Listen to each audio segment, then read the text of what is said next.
Le balado d'aide aux proches, les liens troublés, vous est offert en collaboration avec ANEB et le ministère de la Santé et des Services sociaux dans le cadre du plan d'action gouvernemental pour les proches aidants. ANEB est un organisme provincial à but non lucratif qui a pour mission première de garantir une aide spécialisée, gratuite et immédiate aux personnes qui souffrent d'un trouble alimentaire ainsi que leurs proches, et ce, depuis plus de 35 ans. Bonjour, je m'appelle Sophie Azito et je suis l'animatrice du balado Les liens troublés et la maman d'une jeune femme qui souffre d'un trouble alimentaire. Tout au long de la série, en compagnie de Josée Champagne, la directrice générale d'ANEB, nous recueillerons des témoignages et rencontrerons des spécialistes des troubles alimentaires dans le but premier d'offrir des outils aux proches. C'est en comprenant mieux la maladie et ses enjeux que les proches d'une personne atteinte d'un trouble alimentaire seront plus aptes à la soutenir et réunir les conditions favorables à sa guérison.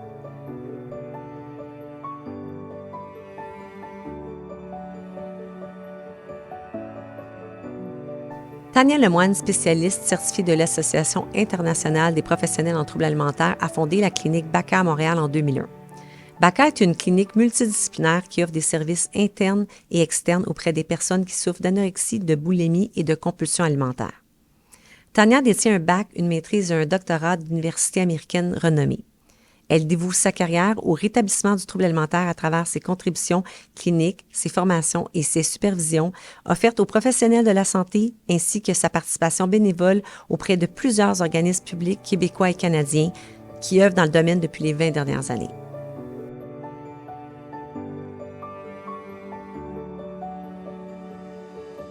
Bonjour Tania, bonjour Josée. Tania a fondé la clinique BACA en 2001. Oui. J'imagine que depuis le temps, dans ta pratique, tu as vu tous les proches. La communication est très centrale aussi au niveau des troubles alimentaires. Quoi dire, quoi ne pas dire. C'est un sujet qui revient souvent. Absolument. On avait le goût de passer un épisode en particulier à parler de ça, puis on trouvait que tu étais la personne toute désignée pour venir donner des conseils sur la communication, parce qu'on dirait que les proches, ils nous disent souvent, ils ont l'impression de marcher sur des œufs. Oui, absolument. D'entrée de jeu, comment montrer le soutien et notre inquiétude à une personne qui souffre d'un TCA? Oui, c'est tellement une bonne question. Je pense qu'il y a tellement de facteurs. Premièrement, j'aimerais dire un beau bonjour aux parents qui nous écoutent, nommer à quel point on est avec vous. On sait à quel point c'est difficile de parler de cette problématique, surtout de cette problématique avec leurs proches qui en souffrent. Oui. Et j'aimerais dire quand même que on sait que les parents font partie de la solution et que les intentions sont bonnes. Tellement important de le dire, parce qu'on le mentionnait dans un autre épisode qu'il y a il y a longtemps, les parents étaient souvent tenus à l'écart, pouvaient même être vus comme avoir été partie de la problématique, alors que maintenant on le sait que c'est le contraire. Tout à fait. C'est que j'aimerais nommer ça, parce qu'il n'y a pas de parfaite façon de parler. On peut dire la bonne chose, et puis ça va pas être reçu de la bonne manière, mais il y a quand même des trucs et des choses qu'on peut aller travailler, ou une manière d'apporter les choses qui amène qui amène plus de, j'allais dire résultat, mais en fait qui fait en sorte que le message passe et mieux. Peut-être mieux reçu. Oui, c'est ça. Parce que une des difficultés dans la communication avec quelqu'un qui souffre d'un TCA, dépendamment de où ils en sont dans leur prédire soit le processus de rétablissement ou dans le début de la maladie ou non, c'est qu'il y a une phase de déni. Oui. Puis, où il y a une phase où la personne peut s'isoler et c'est difficile d'établir la communication. Oui. C'est comme justement, comment je te montre que je suis inquiète de toi sans que tu te refermes. C'est pour ça que c'est bon là, que tu vas nous donner des outils. Absolument. Puis il y a un outil, je pense, qui va être en ligne avec l'ANEB Josée ou par rapport à ce podcast qui vient de mon livre. Oui, ben je vais le montrer tout de suite. Puis ton livre, il va être mis en référence aussi sur le site de ANEB. C'est un livre que tu as fait paraître l'année dernière. Là. C'est tout récent. On le voit, L'espoir à table. Tu as une préface de Nathalie Simard, puis j'ai vu que c'est ça, tu avais une section complète sur les outils spécifiques pour la communication. Tout à fait. Et il y a une conversation ou une recommandation d'une conversation qui est dans le livre qu'on va mettre, on va vous donner accès. Parce que dans le fond, c'est ça, c'est que il faut se positionner. Premièrement, il faut comprendre c'est quoi l'objectif de la conversation qu'on veut avoir avec notre proche. Ça, c'est bon, parce que des fois, on a plusieurs objectifs. Tout à fait. C'est peut-être trop optimiste de penser qu'on va être capable de tout avoir. Tout à fait. Tout toucher les objectifs en une conversation. Puis tout à l'heure, tu nommais, il y a différentes étapes, il y a différents stades, il y a le déni, il y en a qui sont pas dans le déni. C'est toujours plus difficile quand le proche ou l'approche sont dans le déni. Alors, je pense qu'on doit toujours commencer par comprendre, OK, l'objectif, c'est quoi? Qui d'autre vit avec moi? Alors, si c'est une maman ou un papa, est-ce que, même qu'ils soient unis ou non, si même des parents séparés, est-ce qu'on a la conversation ensemble? Oui, Est-ce que c'est bon point. un des parents qui a la conversation? Dans quel contexte? Puis c'est quoi l'objectif? Puis l'objectif initial, c'est vraiment de témoigner l'inquiétude, puis de trouver la manière de le faire d'une façon qui est pas accusatrice. Non, hein, parce que la dernière chose qu'on veut, c'est que la personne, justement, se referme plus. On essaie d'ouvrir un dialogue, d'ouvrir une façon de communiquer. Donc, si tu vas avec des accusations, ben n'importe qui, même pas en TCA, première chose, mon père, on se refermer. Exactement, exactement. Puis je pense que c'est important de le nommer puis de nommer.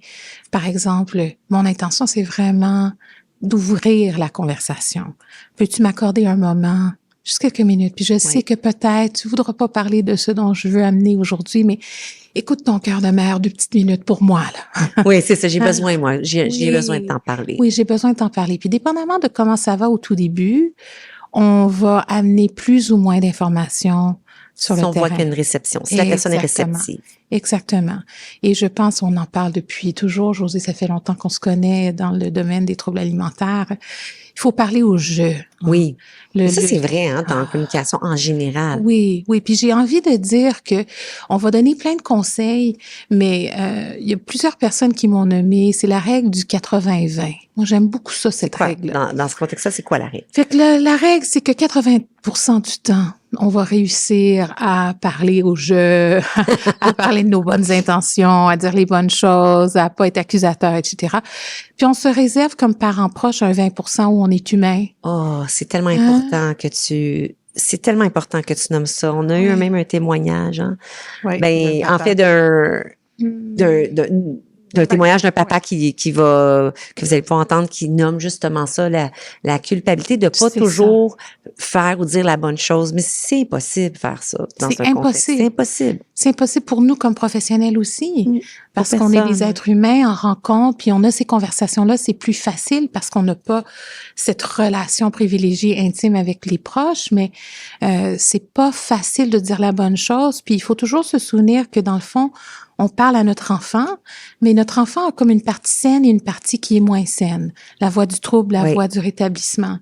Puis souvent, la personne, il n'y a pas de schizophrénie, on parle pas de psychose. Moi, je fais souvent, c'est ça, on dirait qu'on s'adresse pas à la même personne. Exactement. Là, qui on a devant nous. On n'a pas toujours notre enfant devant nous. Exactement. On a juste le trouble. Exactement. Fait que quand on a le trouble devant nous, si on n'a pas eu une bonne journée, nous-mêmes, si ça vient nous chercher dans nos cordes plus sensibles, ça se peut qu'on soit dans le 20% où ça va moins bien. Est-ce qu'on l'aime pas, le trouble? Non, c'est ça. On n'aime pas le trouble. Puis je pense qu'il faut toujours se donner la permission de prendre un recul. C'est un peu comme se donner la permission de dire, OK, mon intention, je t'aime, mon amour, toujours être dans l'amour au début, à la fin d'une conversation. Mais si on réalise que, c'est mal parti, à cause de moi ou à cause de l'autre, être capable de prendre un recul, c'est bon ça, de se ressaisir, de parler à des gens qui nous soutiennent, qui ont une bonne connaissance de ce qui se passe dans la famille, peut-être des professionnels, et revenir à la charge à un autre moment donné. T'amènes un point là de parler aux bonnes personnes. Oui. Hein, Josée, ça c'est important. On le dit souvent parce que des fois, ça peut être mal reçu. On n'aura pas l'écoute qu'on a besoin. Parce qu'il y a des gens qui c'est pas par méchanceté, pas par amour, mais des fois, ils comprennent très mal ce qui se passe. Puis ça peut être blessant juste dire, ben là, c'est des caprices ou comment ça se fait que tu t'embarques dans les conversations avec elle. Il semble là, que tu juste ce genre de discours-là où est-ce que s'adresser à la bonne personne. Tout à fait. C'est important. Très important. Puis moi, je peux dire, ça fait 23 ans que j'ai parti ma pratique, ça fait 25 ans que je travaille dans le domaine des troubles alimentaires. Puis ce qui a été le plus révélateur dans les dernières années, c'est vraiment de comprendre que le trouble alimentaire, c'est une maladie. C'est pas un caprice, c'est pas un manque de volonté. Non. Et les gens qui ne connaissent pas la problématique ont de la difficulté souvent à le comprendre. Tellement, puis de réduire un trouble de santé mentale aussi important à un caprice, c'est blessant pour tout le monde. Vraiment, c'est blessant pour tout le monde. Puis moi, ce que je dis souvent, c'est aux jeunes, parce que la majorité des gens qui viennent à la clinique, on le sent, surtout tous les patients, les clients, les ados, ont le sentiment d'être un imposteur. Alors, ils vont dire, ben, moi, j'ai pas ma place ici, je suis pas si malade que ça. Puis ce que je dis souvent, c'est que si vous étiez assis dans la salle d'attente de ma clinique, où on a une trentaine de professionnels, et puis, il y a des gens, c'est seulement des personnes qui ont des troubles alimentaires qui viennent à la clinique, on saurait pas c'est quelle sorte de clinique. Alors, ça se voit pas à l'œil nu, c'est pas nécessairement. Bon oui. de dire ça. On n'a pas l'étiquette, contrairement à quelqu'un qui pourrait avoir, qui a un handicap physique, visuel, c'est ça, Exactement. mais ça fait partie de la problématique. Oui. Parce que c'est un trouble de santé, comme tous les troubles de santé mentale. Oui. Ça se voit pas, t'as pas d'étiquette. Oui, tout à fait. Alors, ce qui arrive, c'est que souvent, on va parler à la personne qui est soit soit du trouble alimentaire ou le masque. On parle beaucoup de masque, de ce que la personne va vouloir projeter. Je vais bien. Exactement, tout va bien, beau sourire. Ouais. Les gens continuent à aller à l'école, ils continuent à travailler. Pour la majorité des étrangers, si on veut, ou qui sont pas dans le cercle familial direct, on pourrait pas savoir que la problématique. Impossible de comprendre que ces gens-là sont malades. Oui. Alors, quand on communique avec ces personnes-là, les proches, il faut vraiment bien comprendre la problématique, son enfant, l'environnement, comprendre c'est qui va parler avec son jeune et justement à qui est-ce qu'on va s'y prendre pour avoir nos informations, pour mieux comprendre. Ouais. Mais de là aussi que l'aide externe, des fois, autour de nous, on l'a pas, cette personne-là qui va avoir la bonne écoute. Puis je dis toujours, t'es pas obligé de comprendre pleinement un trouble alimentaire pour avoir de la bienveillance, de l'empathie. Mais des fois, ce niveau d'écoute-là, faut se tourner vers des gens spécialisés parce que c'est la seule façon de se sentir parfois pleinement compris. Oui, tout à fait. C'est pour ça que c'est important aussi d'avoir des groupes de soutien. Oui, comme chez Annette, il y a des groupes de soutien. Avec d'autres proches, parce que les gens comprennent la réalité, comprennent ce que tu traverses. Tu sens comme une communauté aussi, tu sens, OK, comme juste à être en présence avec d'autres parents qui vivent la même chose, d'autres proches, c'est OK, je suis pas toute seule. Oui, on a un excellent groupe à la clinique où on voit qu'il y a comme une communauté de parents, de proches qui se réunissent. Puis c'est incroyable de voir, il y a pas de jugement, il y a beaucoup d'ouverture. Et c'est ça qu'ils disent les personnes, surtout dans les premières rencontres. C'est comme, finalement. Enfin, c'est ça. Quand je pense, c'est comme je me fais pas regarder, on leur dit, je suis avec les miens. Oui, absolument. Quand on dit quelque chose, parce qu'il y a beaucoup de culpabilité, beaucoup de honte, surtout aussi parce que beaucoup de parents avaient de très bonnes relations avec leurs enfants avant que c'est vrai, puis il y a la perte de ça. On dirait que tu perds ton enfant. C'est ça. Puis là, tu te dis, qu'est-ce que j'ai fait de pas correct? Tu te culpabilises. T'entends ça tout le temps sur les lignes. Qu'est-ce que j'ai fait? La recherche de essayer de comprendre pourquoi. Oui. Les proches font ça. Surtout un parent va souvent ramener ça à lui. Oui. Et c'est normal, je pense, je suis parent moi aussi, de se poser des questions. Moi, je dis toujours, on fait partie du problème et on fait partie de la solution, mais on fait plutôt partie de la solution. Alors, dans le sens où c'est important d'être capable de considérer, OK, qu'est-ce qui m'appartient dans la solution? Qu'est-ce qu'il va falloir que je change de mon côté? Peut-être pas parler de bons et de mauvais aliments, peut-être de valider davantage l'enfant avant de souligner des choses qu'on voit qui sont plus difficiles. Peut-être se questionner par rapport à sa propre santé mentale et le soutien souvent. C'est bien ce que tu amènes ça parce que souvent, des fois, je pense à des exemples où dans une famille, il y aurait un parent qui aurait une problématique de trouble alimentaire qui n'a pas été pleinement résolue. Peut-être que ça ramène aussi dire, OK, ben est-ce que moi j'ai tout réglé mes enjeux aussi parce qu'il faut que je fasse preuve d'honnêteté aussi moi-même pour avec les enfants, mais ça peut faire vivre aussi beaucoup de choses aux parents là. Mais il y a un deuil à vivre quand on a un enfant qui souffre d'une problématique en santé mentale. Et nous, on accompagne beaucoup les parents à ce niveau-là, dans le sens où, effectivement, il faut se retourner sur soi pour comprendre d'où on vient nous-mêmes comme parents. Qu'est-ce qui nous appartient? Qu'est-ce qui suscite la sensibilité? Comment je peux faire si je me sens coupable pour passer par-dessus, pour être capable moi-même d'être un exemple pour mon enfant? Comment je fais pour avoir de la compassion face à moi-même? Fait que souvent, les parents vont dire, non, on veut pas de faire de thérapie familiale. Mais pourtant, occupez-vous de mon enfant. Puis malheureusement, ça veut pas dire que le parent est problématique. Quand on les aide, nous, à la clinique, on est très systémique. On veut voir le conjoint, la conjointe, la mère, le père, les beaux-parents, la fratrie, pas parce que ce sont leurs problèmes qui ont amené le trouble alimentaire, mais c'est que c'est systémique. Mais tu dis que de toute façon, l'impact de la maladie va être sur tout ce monde-là. Oui, quand exactement. Quand tu as quelqu'un qui souffre d'un TCA dans une famille, tous les proches qui sont affectés, fait qu'on aussi bien t'adresser en famille aussi, parce que l'impact est réel pour tout le monde. Oui. Puis à un moment donné, les gens qui en souffrent vont sortir du déni. Et peut-être qu'ils vont sortir du déni et qu'ils ne voudront pas d'aide à ce moment-là aussi. Des fois, il y a comme une déception. Les parents se disent, bon, là, mon enfant se voit pas aller, mais quand ils vont se voir aller, quand ils vont voir le médecin, là, puis que le médecin va dire, c'est dangereux, tes battements de cœur sont trop faibles, la pression orthostatique, ça va pas. Ah, là, ils vont comprendre, puis ils vont changer leur comportement. Puis là, même quand ils comprennent pas, c'est un choc pour un proche. C'est ça, exactement. Même quand ils comprennent, c'est un choc dans le sens où pour quelques jours, peut-être que ça va faire peur, mais peut-être que l'enfant va pas vouloir changer. Non. Pas peut-être. En tout cas, les gens qu'on voit en clinique sont pas prêts à changer immédiatement. Non. Alors, on le nomme parce que pour un proche, c'est aussi de voir des fois à quel point ils peuvent se rendre loin dans la maladie, ils peuvent mettre leur vie en danger. Oui. Puis c'est incompréhensible pour quelqu'un, pour un proche. Puis ça fait de la peine aussi. Tu te dis, ben voyons, mais ça fait partie de la maladie. Ah oui, tout à fait. Mais ça rend le dialogue, Tania, plus difficile aussi parce que toute cette peine et cette colère-là que tu dis à la personne, mais là, tu comprends-tu que ta vie est en danger? T'as entendu les médecins? Comment ça se fait? Mobilise pas. Puis là, on entend, comme tu sais, dans ce que je viens de dire, il y a comme une accusation. Tout à fait. Mais pour éviter d'être là-dedans. Oui. Encore une fois, là, comme surtout comme quand les enjeux sont très, très graves. Qu'est-ce que tu aurais comme conseil? Mais moi, j'ai plusieurs conseils. La première chose, c'est que je pense que c'est important que le parent, le proche, soit bien informé. Alors, il faut qu'il comprenne c'est quoi la maladie pour pouvoir en parler. Mais ce que je pense qui est souvent oublié, c'est que chaque parent proche, s'ils savent à quel point leur jeune est en difficulté, en danger, ils vont le nommer. Okay. C'est nommé. C'est nommé. Ce qui est souvent pas nommé, c'est que la majorité des gens avec lesquels on va travailler vont pas en mourir de la maladie. Alors, ils vont peut-être aller voir leur médecin. Pas peut-être, assurément. Ils vont aller voir leur médecin. Ils vont avoir des bilans sanguins qui vont être relativement normaux. Ils vont avoir un pouls d'athlète. Ah, ça, je trouve ça difficile parce qu'on en reçoit beaucoup.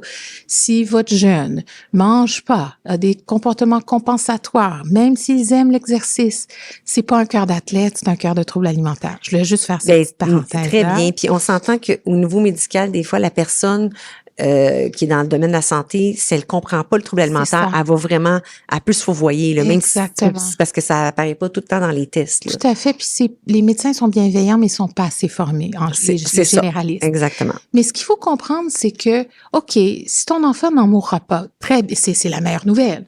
Oui. Mais on veut pas qu'ils perdent 5 ans, 7 ans, 10 ans de leur vie à ne pas avoir la meilleure vie qu'ils peuvent avoir, à pas être en contact, avoir une connexion proche avec leurs amis, avec être capable de développer des relations qui sont profondes. Mais pas mourir puis être malheureux pendant que tu vis puis avoir de la difficulté à avoir une vie épanouie, c'est quand même pas acceptable c'est ça comme puis, situation. Je pense que le parent, ce qu'il doit faire quand il voit que l'enfant est dans le déni ou dans le déni de la sévérité de la problématique, je suis pas en train de dire de devenir des espions, je suis pas en train de dire d'aller transgresser la confiance puis d'aller lire les journaux intimes. C'est pas du tout ce que je veux dire. Mais je pense que le parent doit vraiment devenir un excellent observateur. Vigilant dans des cas. Vigilant. Puis dans sa tête, il dit, regarde, aujourd'hui, elle m'a dit qu'elle était super souffrante parce qu'elle a froid, puis elle est pas capable de... Puis elle a froid parce qu'elle mange pas de gras, elle est en sous-alimentation. Aujourd'hui, mon enfant me dit, là, j'ai plus le goût de sortir de voir mes amis. C'est trop difficile. J'ai plus d'énergie. J'ai de la difficulté à me concentrer. Ça me prenait 1 heure faire un tel de travail. Maintenant, ça m'en prend 4. Puis pas à chaque fois dire, tu vois, t'as un trouble alimentaire. D'accumuler cette information-là pour, au bon moment, faire remarquer. Regarde tout ce que le trouble alimentaire te prend. Oui. Puis là, à un moment donné, dire, écoute, ma chouette, ton père et moi, ta mère et moi, whoever, on remarque dans les dernières semaines, dans les derniers mois, voici ce qu'on a remarqué. Donne-nous quelques minutes, parce que là, tu me t'ouvres par rapport au fait que telle chose est difficile.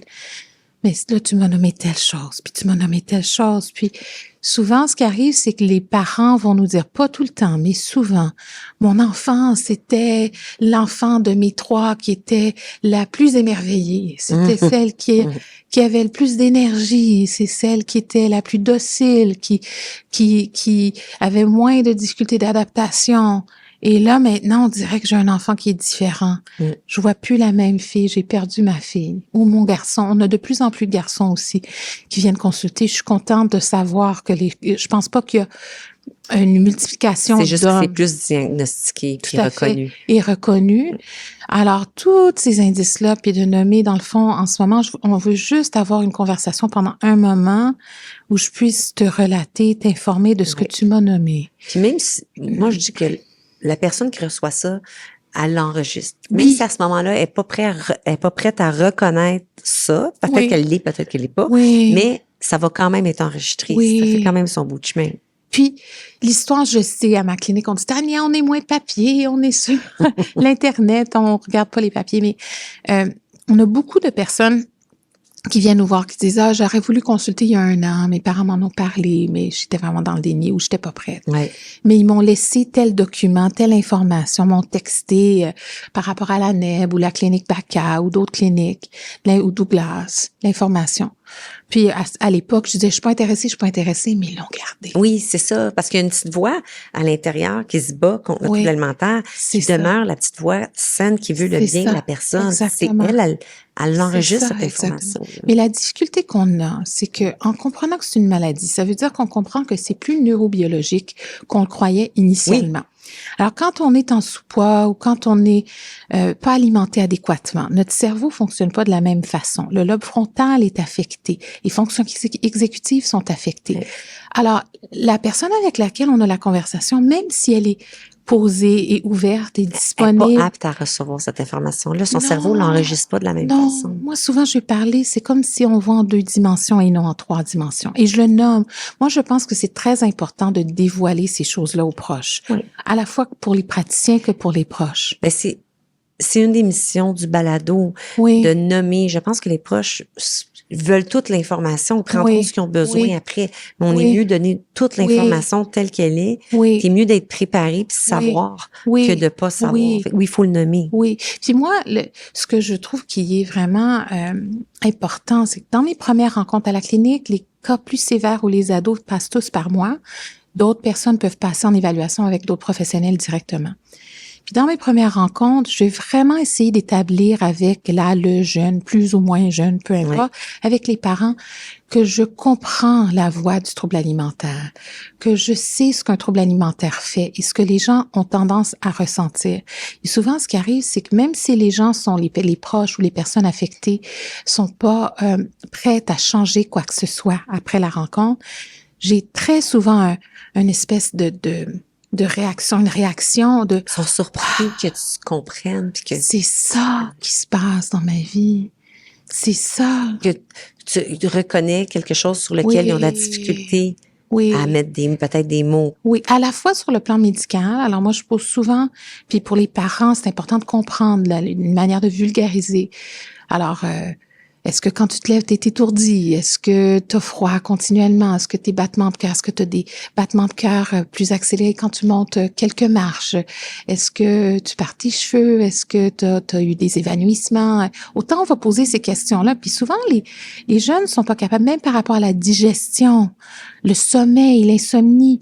Mais c'est un trouble de santé mentale, mais qui va affecter tellement du côté physique, hein. C'est ça, puis la liste peut être très longue. Mais là, les jeunes vont dire, mais moi, j'ai de la difficulté à dormir, je viens de commencer à McGill, c'est difficile.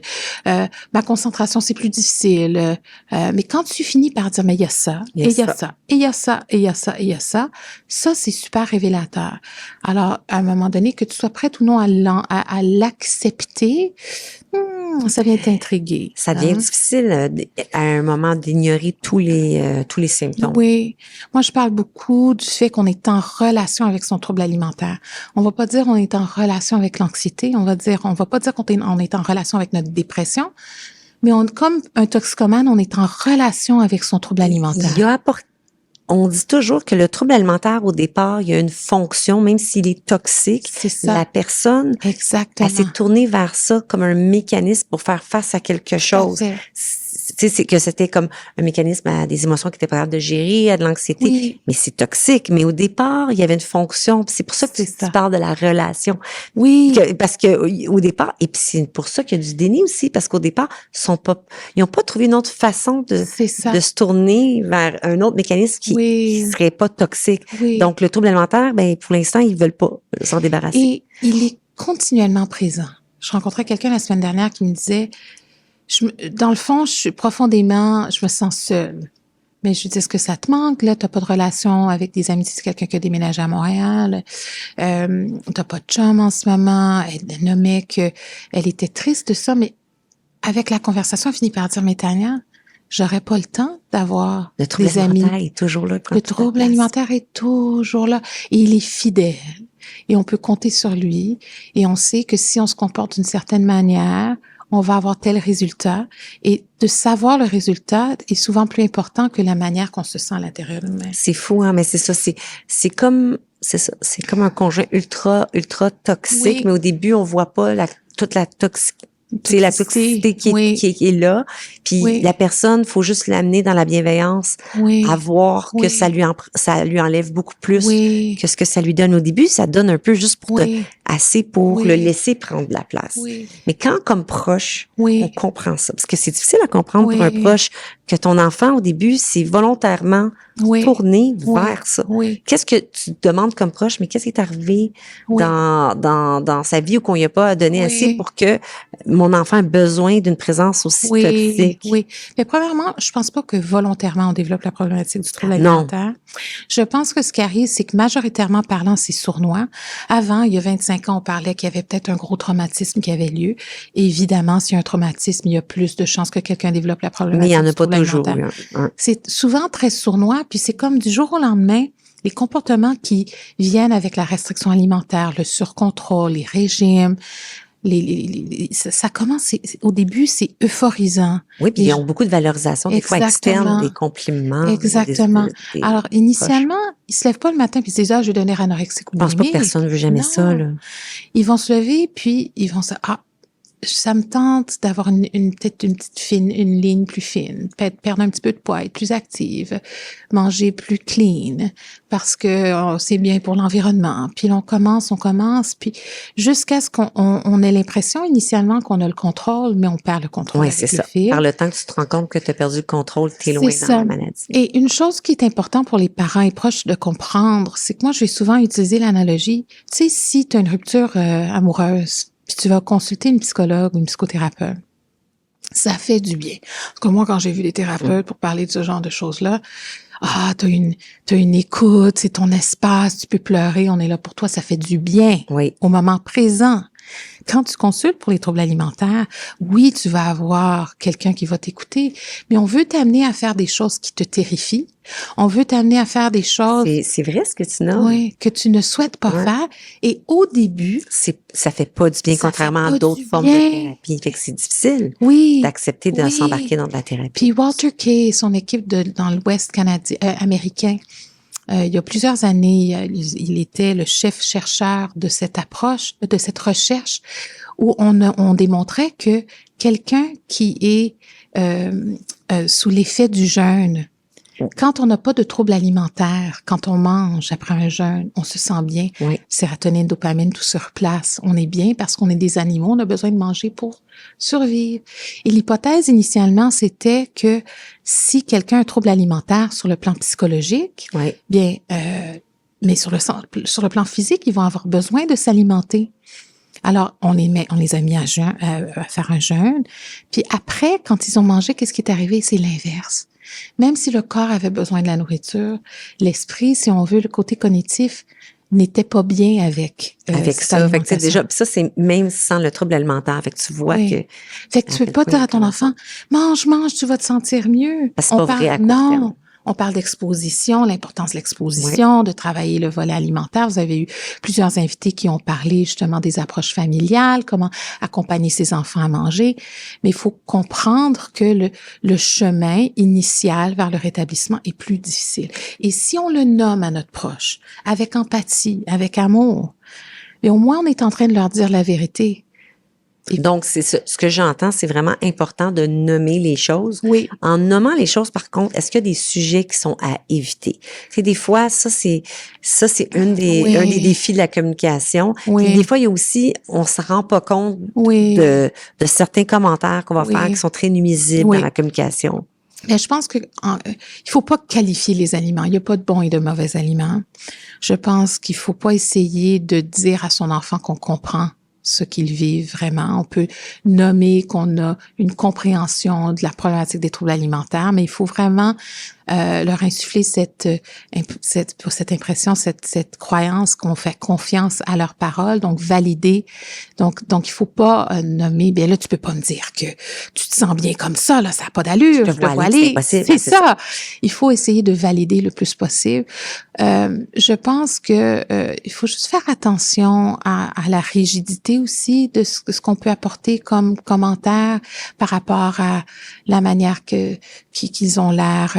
La prise de poids, la perte de poids, les chiffres.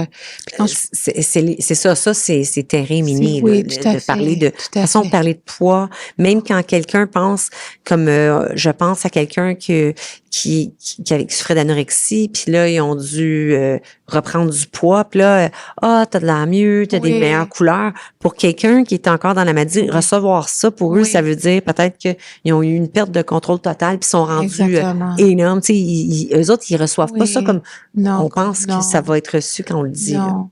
Puis c'est un grand irritant pour les gens qui en souffrent de dire ma mère me trouve belle. C'est juste ma mère, puis elle comprend pas ma perspective.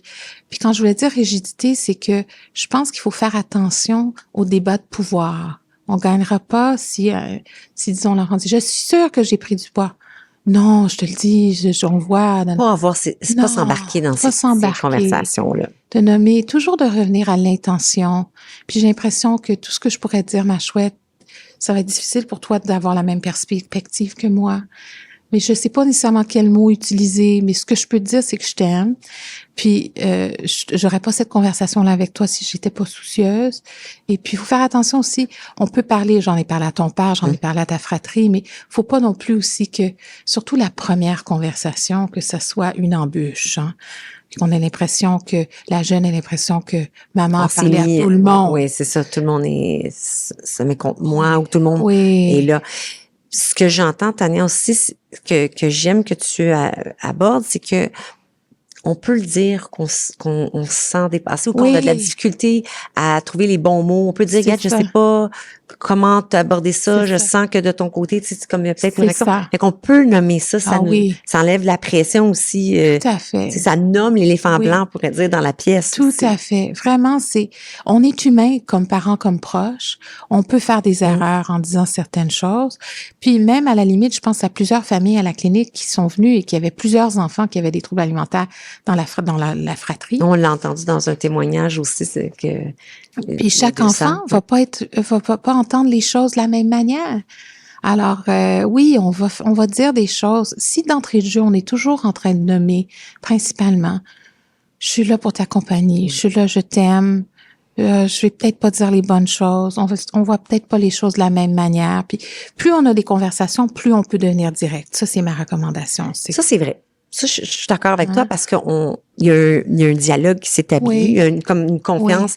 Puis là, on peut creuser un peu plus loin à chaque fois parce que là, on avance, on s'est accordé, on se donne le droit. Oui. Parce qu'on n'est plus à la première conversation. Fait que de là, l'importance de bien établir le dialogue. Puis, on a mentionné aussi des fois, au départ, la porte peut se refermer souvent. Oui. Il faut pas se laisser décourager par la porte qui est fermée. Oui. Mais quand je parlais de deuil tout à l'heure, c'est un deuil d'avoir un enfant qui a cette problématique-là, dans le sens où tu dis, c'est très triste de savoir qu'on a un de nos enfants qui a ces démons, cette espèce de dictateur dans la tête qui prend toute la place puis qui le voit pas. Puis tu dis, on aimerait tant, elle a tout pour elle. Elle a tout pour elle. C'est de savoir, comme tu dis, moi je l'appelle le terroriste, le trouble alimentaire, qui a pris comme une emprise sur ton enfant, mais surtout que tu sais que ton enfant souffre comme parent. Il n'y a pas un parent qui est insensible à ça. Là, ça nous, tu voudrais souffrir à sa place. Oui, tout à fait. Je pense que la journée que tu comprends que tu peux l'accompagner, ton enfant, mais c'est son cheminement, tout le monde peut mieux avancer. Mais ça, chacun, on va l'apprendre à notre vitesse puis à notre manière. Mais ça, là, je parle au moi quand je dis ça. J'ai voulu, des fois tu dis comme parent, là, je vais tout mettre mon énergie puis là-dedans, là, toutes mes ressources puis mon enfant va aller mieux. Mais si c'était si simple, tu sais, l'enfant il a sa propre volonté, son propre caractère, fait que tu peux l'accompagner, mais ça va avec le cheminement de ton enfant. Ça, on s'entend dessus que juste accepter ce bout-là, là. Ah, vraiment. Mais aussi, nous autres, on se positionne beaucoup. Moi, je me positionne souvent, je suis maman. Ben oui, on est toutes. Qu'est-ce que je ferais si mon enfant répondait pas bien aux interventions qui sont devant elle, aux conversations, si elle refusait ou s'il refusait? C'est très difficile pour soi. Puis, il faut être accompagné. Si vous arrivez à trouver des services, consultez pour vous-même, pour avoir un espace pour vous, parce que c'est aussi super important d'être capable de nommer à quel point c'est difficile. Très, même s'occuper de son couple aussi. Parce vraiment. C'est que c'est un TCA, là, c'est du ultramarathon. Je pense qu'on le dit pas assez, là. Tu rentres là-dedans puis tu penses que ça va être un sprint. Fait que tu peux tout donner au début en pensant que ça va être un sprint. C'est ça. Quand tu réalises que c'est même pas du marathon, c'est du ultramarathon, c'est mieux que de gérer tes ressources, là. Tout à fait. Et puis, on se rend pas service quand initialement les professionnels vont dire vous êtes bienveillant, vous êtes une famille forte, votre fille a beaucoup de volonté, ça va donc bien aller, puis de minimiser combien de temps ça va prendre de se rétablir. Oui, ça c'est vrai parce que on le fait toute l'erreur de penser que on veut tout que ça aille vite, là. Oui, on veut tout ça. Et puis moi la première, quand les parents me regardent avec des grands yeux, Madame Lemoine, Tania, ça c'est tellement alors si on fait ça, ça va fonctionner. Hein. Puis moi ma réponse est toujours que avec les bonnes ressources, des parents investis, le travail nécessaire, que bien évidemment, ça va aller au service du rétablissement et que je vois pas, moi, initialement, pourquoi quelqu'un ne se sortirait pas de la problématique jusqu'à ce que, justement, la sévérité propre du trouble alimentaire pour certains l'emporte. Oui. Et puis, on le voit pas toujours venir. Moi, j'ai été surprise à plusieurs reprises. Il y a des familles moins fonctionnelles que j'ai rencontrées avec des enfants plus malades qui s'en sont sortis plus rapidement que d'autres. Ça, c'est vrai. Il y a des gens que tu penses que pour avoir vu des jeunes malades, des fois qui étaient vraiment très malades, puis aujourd'hui, je sais qu'ils vont bien. D'autres que le cheminement est plus difficile. Puis des fois, même l'enfant qui est dans une bonne famille avec une famille investie, tout ça, la maladie va perdurer. Tout à fait. Ça, c'est là que toute la bienveillance, le soutien est nécessaire. Parce que des fois, les explications sont difficiles à trouver. Oui, vraiment. Vraiment. Puis c'est là que il y a beaucoup de sentiments d'injustice des fois où on se dit mais c'est par rapport à n'importe quelle maladie. Oui. Hein, pourquoi mon enfant comment on va faire?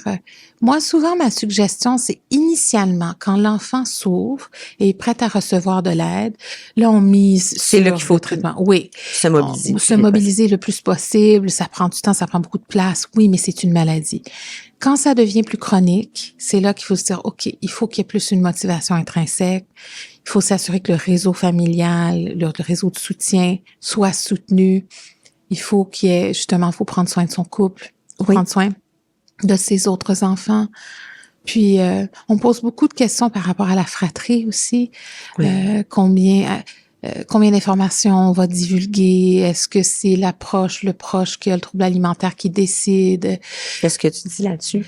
Moi, je dis que ça dépend de l'âge, comment on va communiquer avec le jeune de 6 ans versus le jeune de 12 ans. Et je nomme presque exclusivement tout le temps quand les gens sont sous le même foyer, le même toit. Oui.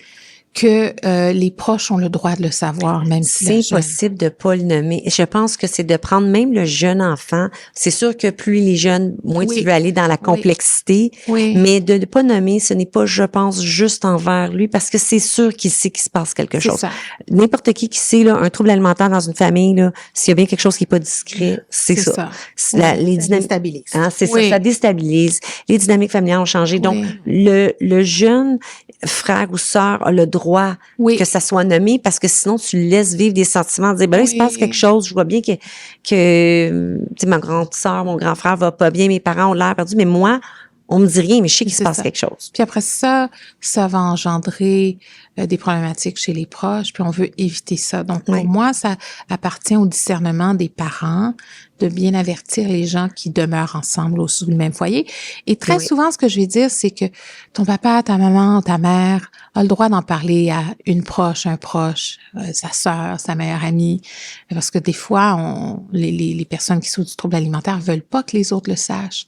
Mais il faut non plus en parler à tout le monde. Alors, il faut qu'il y ait un certain discernement. Moi, j'encourage l'ouverture de la conversation avec la personne aussi, de dire, moi, j'ai besoin d'en parler, mais selon la personne, comment elle se sent, on commencera pas à aller, c'est pas prêt à ce que ça soit très ouvert, on va choisir à qui on le dit. Fait que ça aussi, ce que tu suggères, c'est d'avoir de la communication là-dessus. Oui. Puis comment on réagit, ou les proches, quand on reçoit des commentaires négatifs? Parce que il y a beaucoup de ça, parce que c'est des maladies qui sont mal comprises. Oui. Ça, c'est mal compris. Oui. Tu peux avoir comme la mamie qui est gentille, mais qui va justement réduire ça en caprice, ou qui va dire que la famille, on en fait trop, ou que, tu sais, puis des fois, ça peut être une amie. Il y a beaucoup de commentaires négatifs qui sont reçus. Oui. Comment avoir une communication par rapport à ça? Mais je pense qu'il faut comprendre c'est quoi notre besoin comme parents.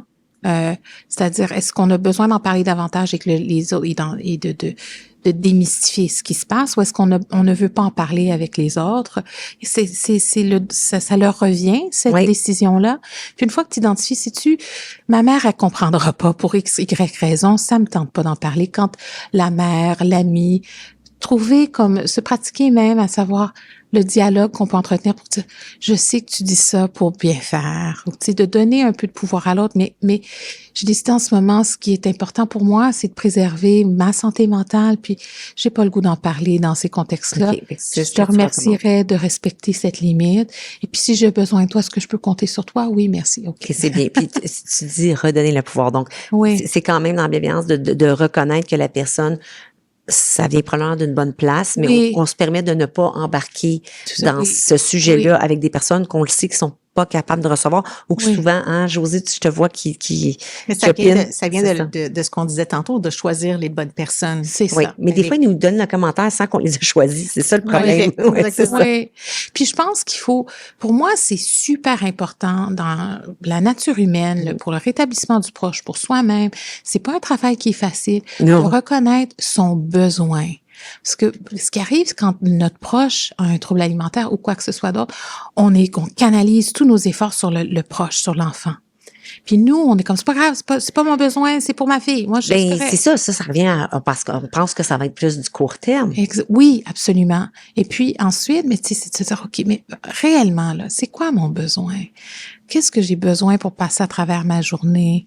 Justement, est-ce que j'en ai des bons proches ou non? Si j'en ai pas, peut-être que je vais vers un groupe d'entraide. Peut-être que je vais consulter si c'est difficile en couple. Moi, je recommande beaucoup que les parents, quand ils ont une relation qui est quand même respectueuse, qui soit encore unie ou non, d'aller consulter puis d'avoir ces conseils-là ensemble pour entendre le même message. Parce que les deux parents sont affectés, c'est évident. Même comme tu dis, si tu as bien nommé, même quand dans des cas où tu es séparé, les parents séparés demeurent les deux parents de l'enfant qui est malade. Oui. Alors, et l'enfant, à ce moment-là, il a besoin de tout son monde autour de lui. Donc, ils ont avantage à garder une communication. Oui, vraiment, absolument. J'aimerais revenir sur ce que tu disais, parce que c'est des choses qu'on entend parfois dans nos groupes de soutien. Reconnaître nos besoins. Oui. Mais les proches, parfois, ils se sentent coupables. Oui. De se dire, c'est quoi mon besoin? Oui. Quand mon proche, à moi, souffre tellement. Oui, puis même des fois, tu sais, hospitalisé, c'est que de pas s'accorder le droit d'avoir des besoins alors que t'as un des membres de la famille qui est tellement malade. Oui. Est-ce que je peux prendre un moment le soir seul, même si mon enfant est mal dans sa chambre? Est-ce que je peux m'accorder le droit de partir une semaine avec mon conjoint en amoureux? C'est vraiment de petites choses aux grandes choses. Il faut se ramener à soi, mais cette culpabilité-là, ça, c'est le travail qui doit être fait avec tous les proches. On le voit, les gens se sentent coupables, même s'ils disent non, je sais, j'ai lu, c'est la neurobiologie, c'est une maladie, mais dans le fin fond d'eux-mêmes, il y a une culpabilité, il y a une honte, des fois aussi. Les gens ont très peur qu'on les juge, justement parce que c'est mal compris comme problématique. C'est mal compris, oui. Cette mère-là, elle doit être au régime, elle a dû être atroce quand son enfant était plus jeune. Non. Et si on en a des parents qui font super attention à leur alimentation, c'était pas pour mal faire. Non, puis de toute façon, il faut qu'il y ait déjà une vulnérabilité dans le sens que ça veut pas précipiter. C'est pas tous les parents qui font attention à l'alimentation que leur enfant va développer un trouble alimentaire. Fait que souvent, tu sais, c'est multifactoriel. Oui, absolument. De toute façon, c'est comment que ça serait aidant de commencer à culpabiliser le parent plus pour dire, tu sais, là, clairement, c'est de ta faute que ton enfant est malade. Ça va aider qui? Dans quel contexte? Absolument personne. Moi, je dis, vous étiez là avant, vous êtes là maintenant, vous allez être là après. Puis, plus j'ai de l'expérience, plus je me dis qu'il faut que je m'adapte à la culture familiale qui est devant moi. C'est vrai parce que ça diffère beaucoup aussi. Oui. Là. Oui, que ça soit côté religieux, côté qu'est-ce que les coutumes, etc. Mais aussi même alimentaire, mais aussi même par rapport au travail, par rapport à la performance. Une famille qui s'entraîne énormément, qui sont tous véganes, avec un enfant qui a un trouble alimentaire, mais ça peut être problématique, mais il faut que tu travailles avec ça parce que la famille est déjà toute dans ce. On va pas tout reconstruire. C'est ça, on va pas changer toute la famille. Il y a moyen de travailler avec presque toutes les familles. Les familles avec lesquelles on a de la difficulté sont celles qui ne veulent pas s'engager du tout. Et là, on a comme pas de prise. Ça, est-ce que ça arrive souvent? Pas souvent, non. Non, ça peut être l'exception. Mais il faut dire que nous, on voit vraiment des personnes qui ont des troubles alimentaires. Je vais toujours dire, moi, en première rencontre, on va voir si c'est la bonne place pour toi ou si je te réfère ailleurs. Je me souviens pas de la dernière fois que j'ai référé quelqu'un ailleurs parce qu'il y avait vraiment une problématique de troubles alimentaires. Peut-être en première ligne, il y a des personnes qui pensent qu'ils ont des enjeux de troubles alimentaires et c'est peut-être pas ça. Mais moi, quand ils viennent dans mon bureau, quand ils viennent à la clinique Baca, souvent, c'est les parents qui sont les payeurs. Oui, donc il y a une famille déjà qui est mobilisée. Oui. Alors que moi, j'ai déjà vu à Sainte-Justine une jeune qui était là, que c'est ses profs qui ont sonné la sonnette d'alarme et c'est la DPJ qui s'en est mêlée parce que les parents étaient pas outillés du tout à aider la jeune et avaient complètement pas vu que était rendue à un stage très avancé dans la maladie. Oui. Donc, c'est ça, là t'as une famille qui est pas vraiment présente. Oui. Mais ça, c'est des exceptions. Oui. Mais c'est des exceptions. C'est ça, ils se ramasseraient pas nécessairement à la clinique où est-ce que là, t'as des parents qui se sont mobilisés. Exactement. Là, je comprends. C'est ça. Puis, c'est intéressant qu'aujourd'hui, on parle de la communication parce que pour moi, c'est tellement important pour démystifier, il faut normaliser aussi que c'est difficile, valider. Il y a des points, je pense que vous avez vu, c'est pour ça que j'ai ce papier, je dis toujours le terme, le livre Les troubles des conduites alimentaires, du diagnostic au traitement de Annie Aimé. Je pense que vous l'avez eu comme personne en nom. Oui, exact. Première série, Oui. Puis on a aussi son livre, oui. Puis elle parle de l'approche des émotions, Emotion Focused Family Therapy. Oui. Et puis je pense que dans cette approche-là, avec Adèle Lafrance, nous aussi on pratique de la même manière.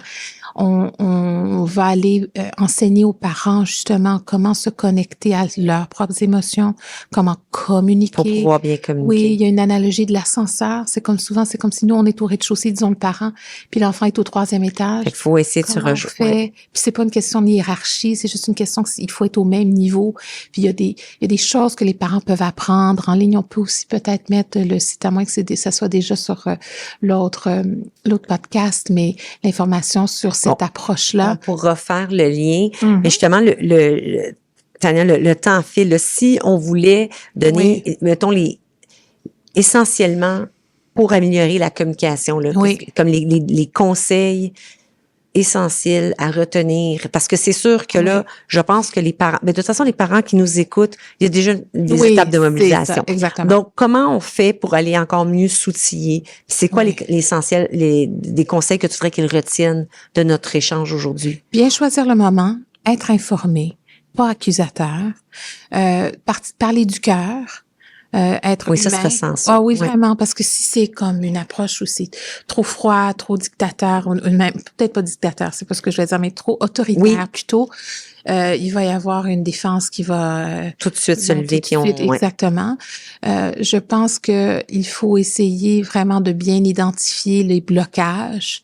Ça, c'est difficile. Alors, il faut aller dans des groupes, il faut lire, il faut s'informer. Il y a du travail à faire. Il y a du travail à faire. Côté des proches. Parce que c'est rare que la première conversation se passe bien. Ben, c'est correct de le nommer. Oui. Je pense que comme on est dans la gestion des attentes, un parent qui est informé de ça, ça va être beaucoup plus facile d'accepter que peut-être que ça sera pas à la première conversation qu'on va réussir à tout se dire. Parce qu'il faut comprendre que la problématique quand elle émerge, les gens sont dans le déni.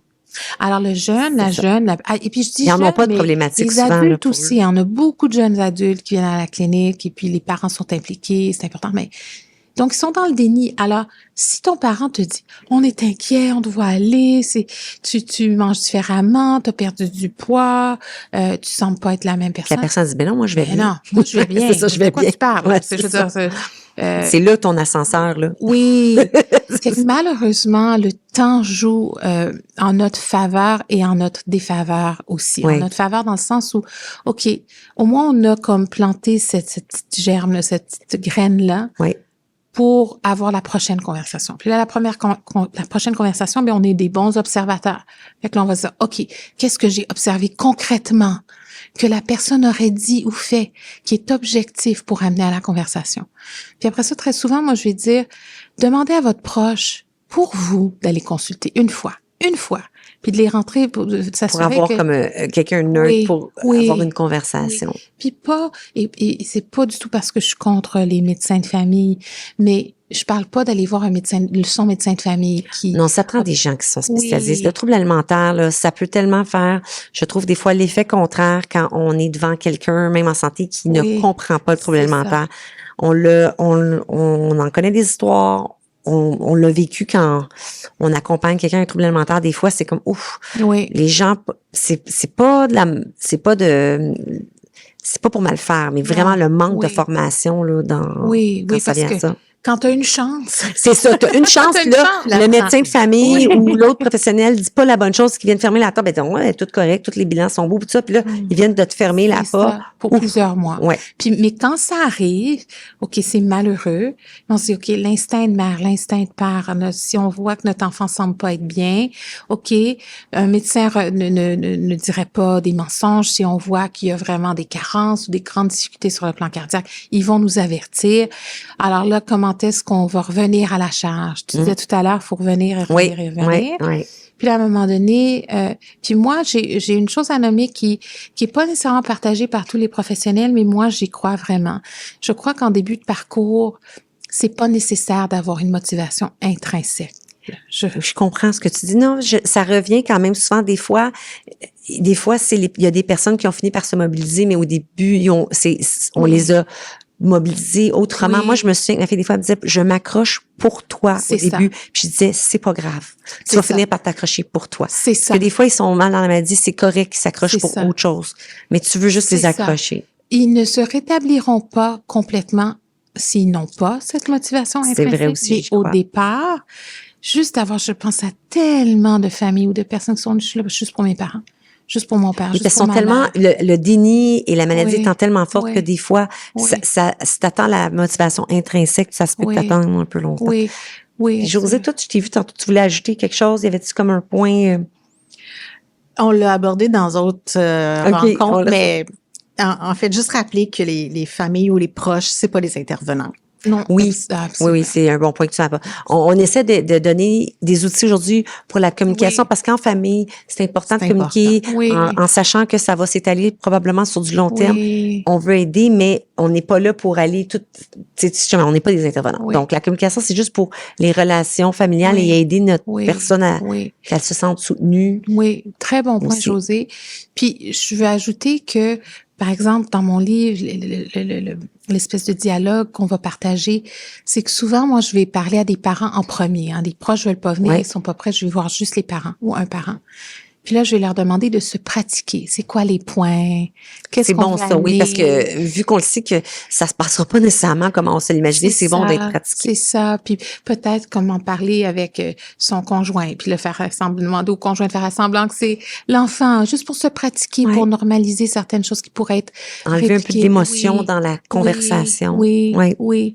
Puis bien choisir le moment. Je l'ai dit à plusieurs fois aujourd'hui, mais je peux pas le dire assez parce que des fois tu vas te dire OK, c'est le parfait moment. Samedi soir, il y a personne à telle place. Mais là, même si l'approche va bien, mais si nous, on est trop nerveux ou mal, on est mieux d'attendre. Puis demander aussi à notre proche, même notre enfant, j'ai besoin de te parler, j'aimerais ça qu'on se parle de ça. Ça serait quand un bon moment? Toi, ça, moi, je le faisais pas au départ. Puis quand j'ai commencé à le faire, ça a beaucoup mieux été. Les conversations, donc de respecter, puis même de donner à l'enfant la possibilité de choisir un moment. Oui. Puis je pense à quelque chose, Sophia, tu disais ça. Puis moi, je pensais à quelqu'un pour qui ça fonctionne très bien. Puis je pense à quelqu'un pour qui ça fonctionne moins bien parce qu'il y a beaucoup d'anxiété, d'anticipation. Alors, ça me ramène à cette notion que tout le monde est différent, même s'il y a des choses, des points en commun. C'est d'apprendre à connaître son enfant, de voir comment ils réagissent quand on apporte les choses d'une certaine manière. Et puis, par exemple, il y en a qui vont demander de faire certaines choses, il y en a qui vont demander de faire l'opposé, mais c'est aux mêmes fins pour les aider. Mais de là encore, toute l'importance de la communication, parce que c'est tellement propre à chacun. Et ce qu'on veut, c'est d'établir un dialogue, et c'est correct de nommer que on a la difficulté à établir le dialogue. Je veux vraiment te parler, mais je trouve ça difficile. Je veux pas que tu te refermes. Moi, ça vient d'une bonne place, mais je veux pas dire des choses de blessantes. C'est correct de tout nommer. Je pense que c'est beaucoup mieux de le nommer, ce que j'entends, que de comme penser que ça passe inaperçu. On est mieux de le nommer, même si c'est dans la maladresse, en autant que c'est bienveillant. Oui, puis même si on souhaite qu'il y ait un résultat positif, il faut avoir cette conversation-là pas pour le résultat. Ça se peut qu'on n'ait pas le résultat qu'on veut. C'est ça, c'est vraiment se dire, j'aime mon enfant, c'est partie d'un peu de mon devoir, d'être capable, j'ai pas l'impression qu'il comprend.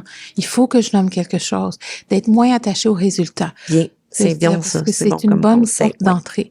Puis, un autre point sur la communication, on a beaucoup de proches qui ont besoin de notre aide pour communiquer avec les écoles ou communiquer avec d'autres groupes au travail, avec leur permission au bon moment. De les aider ou de nous faire partie de ces communications-là.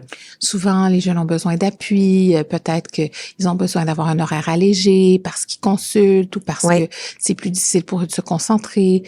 C'est qu'on peut offrir aussi de communiquer pour eux. Plus ils sont jeunes, de les aider. Puis même quand ils sont même jeunes adultes, des fois, comme tu dis, dans des contextes de travail, puis là, en sachant qu'on a développé ces outils de communication avec eux, ils vont se retourner et dire, est-ce que c'est correct si je nomme ça comme ça, puis comment faire à mon travail que je suis vue comme un élément, un bon employé, mais regarde, j'ai quand même un souci de santé, puis tu sais, je veux le partager, fait que alors ils peuvent savoir qu'ils peuvent se retourner vers nous, puis nous, on étant peut-être neutre par rapport à la maladie, on peut les aider. Donc c'est vrai, c'est un bon point que tu abordes, parce que les autres ils doivent communiquer aussi souvent la personne qui souffre à différentes personnes, le fait qu'elles se battent contre cette maladie-là. Oui. Ça m'amène aussi à parler de la communication à travers l'écriture, les textos. C'est sûr qu'une conversation, c'est ce qu'on va prioriser. Mais des fois, il y a des parents qui vont dire, comme il y a une maman récemment qui me disait, j'ai peur de cette conversation-là. Souvent, j'écris à ma fille, elle est à l'université. Est-ce que je pourrais... Des fois, ça passe par l'écrit parce que c'est moins émotif aussi. On peut le recevoir, attendre avant de répondre. Donc ça peut fonctionner. Toute forme est correcte en autant qu'on trouve celle qui fonctionne. Oui, exactement. Mot de sagesse, mot de la fin. Mot de sagesse. Garder espoir. Ça, C'est oui. vraiment tellement important. Tellement important. Parce que il y a tellement de tournures positives extraordinaires. Je sais que ça peut être très décourageant. Surtout tu le disais tout à l'heure, de vouloir porter la problématique pour son enfant, mais on ne peut pas, on a cette impuissance-là. Oui. Alors, de pas lâcher, de comprendre qu'on est humain, la règle du 80-20. Oui. Ça, je l'aime. Moi, je la retenir aussi, celle-là. Oui, oui, tout à fait. Josée? Oui, mais garder espoir, puis de se rappeler qu'un trouble alimentaire, ça se développe pas du jour au lendemain, puis le processus de rétablissement, c'est pas du jour au lendemain non plus, puis ça peut être linéaire. Des fois, il y a des bonnes journées, moins bonnes journées, mais c'est possible de s'en sortir. Bon. Je retiens le message tout à fait d'espoir. C'est celui-là qu'on veut que vous reteniez. Encore une fois, on salue votre engagement à vous informer pour être présent pour vos proches. Les ressources existent.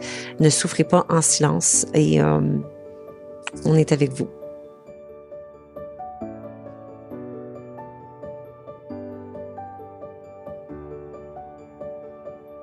Le but de ce balado est d'apporter de l'aide et de l'information aux proches d'une personne atteinte d'un trouble alimentaire. Vous n'êtes pas seul et vous n'avez pas à souffrir en silence. ANEB offre un service de clavardage de textos, une ligne d'écoute et des groupes de soutien qui sont conçus spécifiquement pour les proches. Pour de l'information additionnelle, visitez anebquebec.com.